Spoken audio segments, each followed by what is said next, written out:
আসসালামু আলাইকুম বন্ধুরা, কেমন আছেন? আশা করি ভালো আছেন। আজকে আমরা জানবো তুর পাহাড়ে আল্লাহর সাথে মুসা নবীর কি কথা হয়েছিল। চলুন জেনে আসি। মুসা আলাইহিসসালাম আল্লাহর সাথে কথা বলার জন্য তুর পাহাড়ের দিকে যেতেছিল। পথের মধ্যে তিনজনের সঙ্গে দেখা, তাদের মধ্যে দুজন পুরুষ আর একজন নারী। প্রথমজন বলে, হে আল্লাহর নবী, আপনি তো আল্লাহর সাথে কথা বলতে তুর পাহাড়ের দিকে যাচ্ছেন। মুসা নবী বললেন, হ্যাঁ। প্রথম ব্যক্তি বলল, আমার একটি আকুল আবেদন আছে আল্লাহর কাছে। মুসা আলাইহিসসালাম বললেন, কি আবেদন? ব্যক্তিটি বলল, আল্লাহ আমাকে অনেক ধন সম্পদ দিয়েছে, যার ফলে তার হিসাব আমি রাখতে পারি না এবং আল্লাহর ইবাদত ঠিকমতো করতে পারি না। আমি কি করলে আমার সম্পদের পরিমাণ কমে যাবে, তা আল্লাহর কাছে আরজ করবেন। মুসা নবী আশ্বাস দিয়ে সামনের দিকে হাঁটতে শুরু করলেন। পথের মধ্যে এক বৃদ্ধ মহিলার সাথে দেখা। বৃদ্ধ মহিলা বলে, হে আল্লাহর নবী, আপনি তো আল্লাহর সাথে কথা বলতে তুর পাহাড়ে যাচ্ছেন। মুসা নবী বললেন, হ্যাঁ। মহিলা বলল, মহান আল্লাহর কাছে আমি একটি আরজি আছে। মুসা আলাইহিসসালাম বললেন, কি আরজি? মহিলা বলল, আমি খুব অসহায়, খুব কষ্টে আমার জীবন চলে, আর কষ্টের মাঝে ঠিকমতো আল্লাহর শুকরিয়া আদায় করতে পারি না, যাতে করে আমার অবস্থার পরিবর্তন হয়।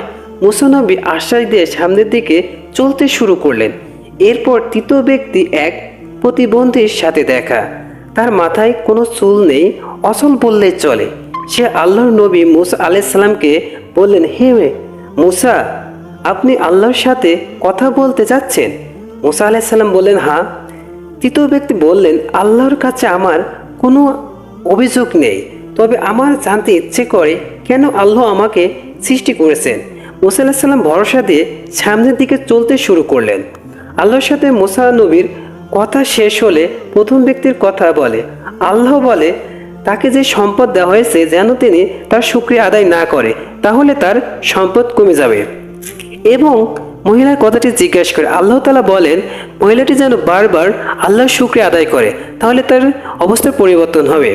এবং সবশেষে মুসা নবী আল্লাহকে প্রতিবন্ধের কথা জিজ্ঞেস করে।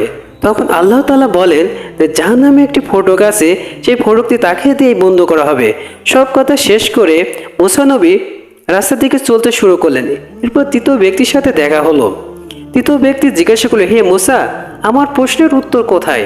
তখন মুসা নবী বলে যে আল্লাহ পাক আপনাকে অনর্থক সৃষ্টি করে নাই, জাহান্নামে যে ফটক আছে তা আপনাকে দিয়েই বন্ধ করা হবে। তখন ওই প্রতিবন্ধী ব্যক্তিটি খুশিতে হাসতে থাকে। তখন মুসা নবী ভাবতে থাকে কেন তিনি হাসছেন। তার ব্যবহার ও কথা শুনে মুসা নবী তো খুবই খুশি হলেন এবং আল্লাহ তার প্রতি খুশি হয়ে তাকে দ্রুত সুস্থতা দান করলেন। এরপর পথের দিকে যেতে যেতে ওই মহিলার সঙ্গে দেখা।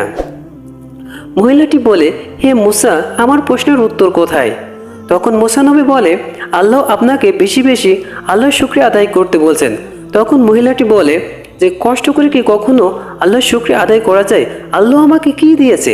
মুসা নবী মনে খুব কষ্ট পেলেন, আল্লাহ অসন্তুষ্ট হলেন এবং ওখান থেকে মুসা নবী সামনের দিকে এগোতে শুরু করলেন এবং কিছুক্ষণ পর ঝড় এসে বুড়িটির কুড়ে ঘর উড়িয়ে নিয়ে যায়। এরপর প্রথম ব্যক্তির সাথে দেখা। তখন প্রথম ব্যক্তিটি বলে, হে মুসা, আমার প্রশ্নের উত্তর কোথায়? তখন মুসা নবী বলে, আল্লাহ আপনাকে যে সম্পদ দিয়েছে তার শুকরিয়া আদায় করতে নিষেধ করেছে। তখন ওই ব্যক্তিটি সাথে সাথে আরও বেশি আল্লাহর শুকরিয়া আদায় করে। শুকরিয়া আদায় করার পরে আল্লাহ পাক যে সম্পদ তাকে দান করেছিলেন তার থেকে ডবল সম্পদ আল্লাহ তাকে দেয়। তাই আমাদের সকলের উচিত যে আল্লাহর নিয়ামত ভক্ষণ করে বেশি বেশি করে আল্লাহর শুকরিয়া আদায় করা।